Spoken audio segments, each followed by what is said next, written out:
Um equipamento de grande importância, utilizado nos mais variados ramos de atividades. Usinas de açúcar e álcool, fabricação de papel e celulose, frigoríficos, indústrias têxteis, petroquímicas, destilarias de petróleo, centrais termoelétricas, fábricas de cervejas e refrigerantes, hotéis e hospitais. Hoje, você vai conhecer os riscos e cuidados que envolvem os trabalhadores que operam caldeiras.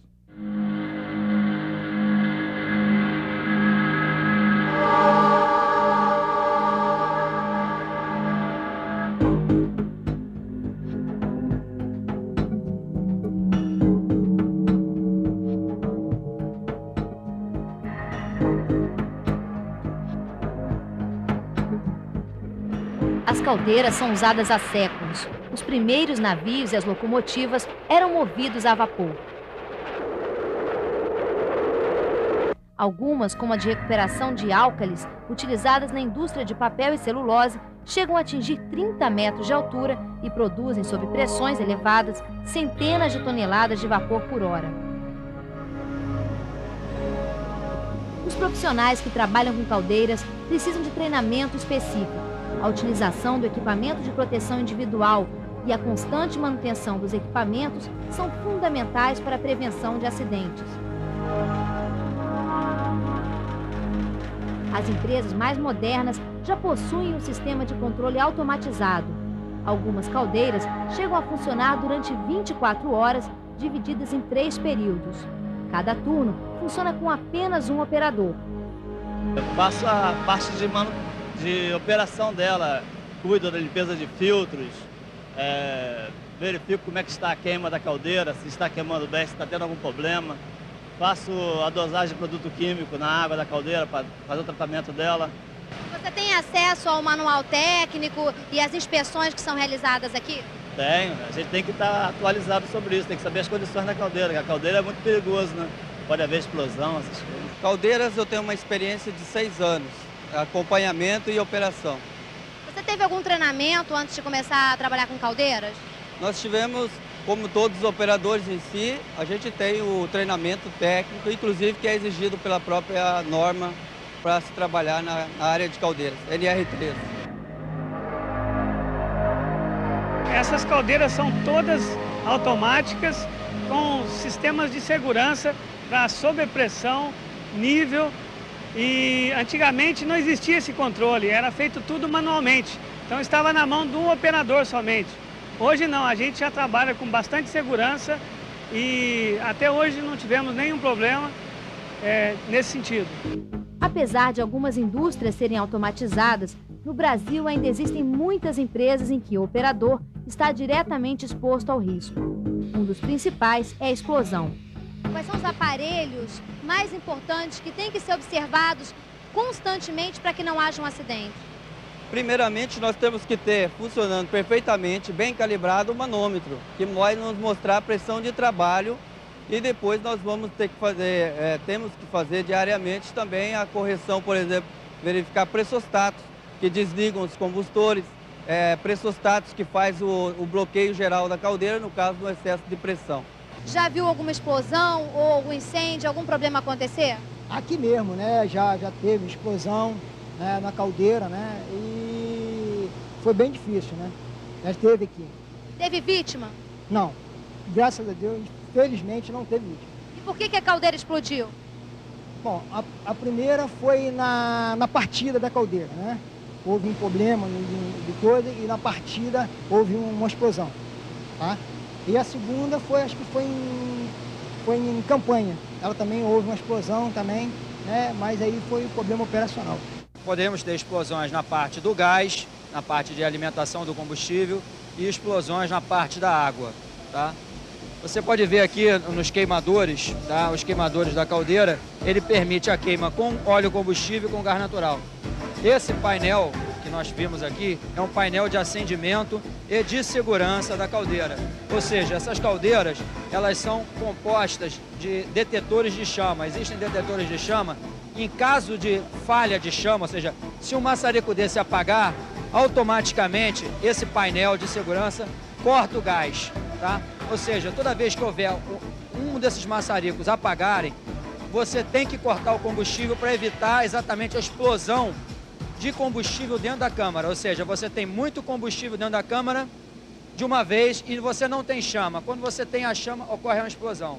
Tá? Então, esse é importantíssimo, um painel de segurança que corte o gás no caso de falha de chama. Então, o maior risco de explosão numa caldeira na parte do gás é a chama apagar e você continuar injetando combustível. E na parte da água, seria você perder o nível do tubulão superior. Então, você pode perder o nível do tubulão superior, tá? Por questões de, por exemplo, furar um tubo. Fura um tubo, cai o nível de água, e se você não apagar os maçaricos, você vai gerar realmente uma deformação muito grande na caldeira. Você vê que aqui, esse manômetro principal é uma necessidade de toda a caldeira. Toda caldeira tem que respeitar a NR13 e tem que ter no frontal a sua pressão indicada no manômetro principal.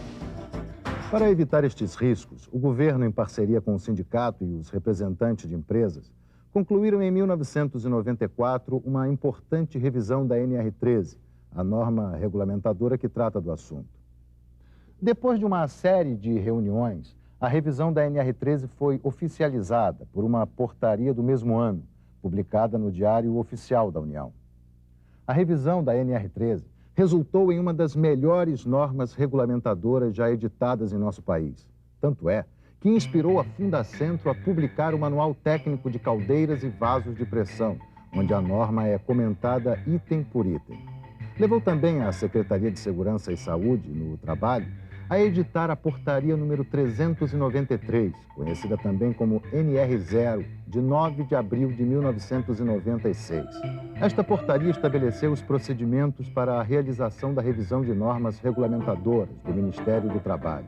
Além disso, instituiu a Comissão Tripartite Paritária Permanente, pela qual deve passar toda a revisão ou criação de NRs. Em 1995, o Brasil propôs aos outros países do Mercosul a adoção da NR13. A NR13 lista as irregularidades que são caracterizadas como risco grave e iminente.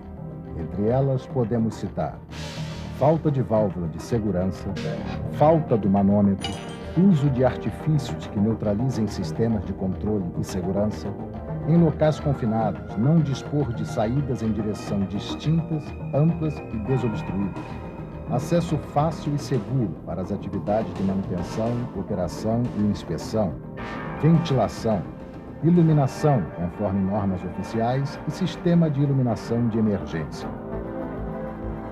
Conseguimos deixar escrito, deixar consolidado nessa norma diversos aspectos que dizem respeito aos trabalhadores e que é uma tarefa nossa está o tempo inteiro na fábrica buscando melhores condições de saúde, segurança e meio ambiente. Não só para nós, como para a própria sociedade, para a comunidade como um todo. E é por isso, então, que a gente listou alguns itens nessa norma, aumentando, inclusive, as condições de risco grave e iminente, que são situações que ocorrem na indústria, lamentavelmente ainda ocorrem, né? Por exemplo, o que a gente chama de bypass de sistema de segurança, ou jump de sistema de segurança, onde um sistema de segurança ele existe para justamente uma espécie de disjuntor, né? Quando você tem uma sobrecarga no sistema, ele desarma. Muitas vezes isso acontece onde as empresas bypassam, jumpeiam esse sistema e você fica desprotegido, né? Então é um perigo muito grave, iminente, isso está registrado na norma e fazer cumprir essa norma é tarefa nossa. E é importante deixar claro que situações de risco grave e iminente como essas, quando identificadas pela fiscalização do Ministério do Trabalho, determinam a interdição do equipamento, o que pode resultar na paralisação de uma fábrica ou de uma unidade inteira. A NR13 atual, ela incorpora aspectos de projeto dos equipamentos, aspectos de instalação, como posicionar os equipamentos nas plantas, né? Aspectos relativos à operação, né? Quem vai operar a caldeira, o vaso de pressão, qual é o grau de instrução, qual o treinamento que tem que ter, né? Ela incorpora aspectos de manutenção, se você vai fazer um reparo, né? Como é que você vai fazer esse reparo para ele ficar bem feito e não acabar prejudicando a segurança concebida no projeto? E também, é lógico, incorpora aspectos relativos a inspeção, a retirada do equipamento de operação para fazer a inspeção de equipamentos. Então, esse foi um ponto que a NR13 evoluiu bastante. As mudanças foram justamente nos 3 segmentos, né? O segmento governamental. Houve uma tremenda desburocratização. Então, muita coisa que era exigido em termos de carimbo, em termos de papéis, isso foi bastante saneado.